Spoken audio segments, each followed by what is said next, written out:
అనంతపురం నగర శివారులో ఉన్నటువంటి ఎస్ఆర్ విద్యా సంస్థల్లో ఇంటర్ మొదటి సంవత్సరం చదువుతున్నటువంటి విద్యార్థి ఈ రోజు చెట్టుకు ఊరేసుకొని మరణించడం జరిగింది. ప్రధానంగా ఫీజు వసూలు చేసే దాని మీద ఉన్న శ్రద్ధ కార్పొరేట్ విద్యా సంస్థలు ఎస్ఆర్ విద్యా సంస్థలకు విద్యార్థులు భద్రత కల్పించడం లేదని మేము అడుగుతున్నాం. నిన్నటి రోజు రాత్రి 10 గంటలకు మరి విద్యార్థి బయటకు వెళ్ళిపోతే కనీసం తల్లిదండ్రులకు సమాచారం ఇవ్వకుండా పక్కనే ఈ రోజు ఉదయం మరుసటి రోజు పొలంలో శవమై తేలిన తర్వాత విద్యార్థి తల్లిదండ్రులకు తెలియజేస్తున్నారు. రాత్రి విద్యార్థి కనపడకపోతే ఎందుకు తల్లిదండ్రులు తెలియలేని మేము అడుగుతున్నాం. తక్షణమే జిల్లాలో ఆర్ఏఓ గారు స్పందించాలా, ఎస్ఆర్ విద్యా సంస్థ యాజమాన్యాలపైన క్రిమినల్ కేసులు నమోదు చేయాలా, ఎస్ఆర్ విద్యా సంస్థలు సీజ్ చేయాలా, బాధిత కుటుంబానికి న్యాయం చేయాలని చెప్పి మేము ఏఎస్ఎఫ్ గా డిమాండ్ చేస్తున్నాం. అదేవిధంగా ఈ జిల్లాలో ఇప్పటికే ఈ నెలలోనే దాదాపు 4 మంది విద్యార్థులు కార్పొరేట్ విద్యా సంస్థల విద్యార్థులు మరి పిట్టలు రాలిపోతున్నారు.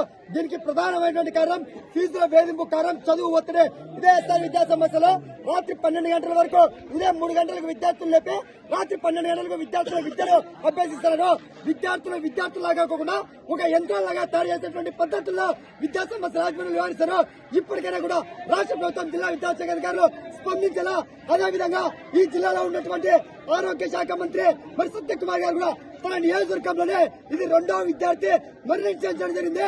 కేబినెట్ లో కూడా దీనిపైన చర్చ చేసి విద్యా సంస్థలపైన ఆత్మహత్యలపైన ఒక ప్రత్యేకమైనటువంటి చట్టాన్ని తీసుకురావాలని చెప్పి ఏఎస్ఎఫ్ గా డిమాండ్ చేస్తా ఉన్నాం.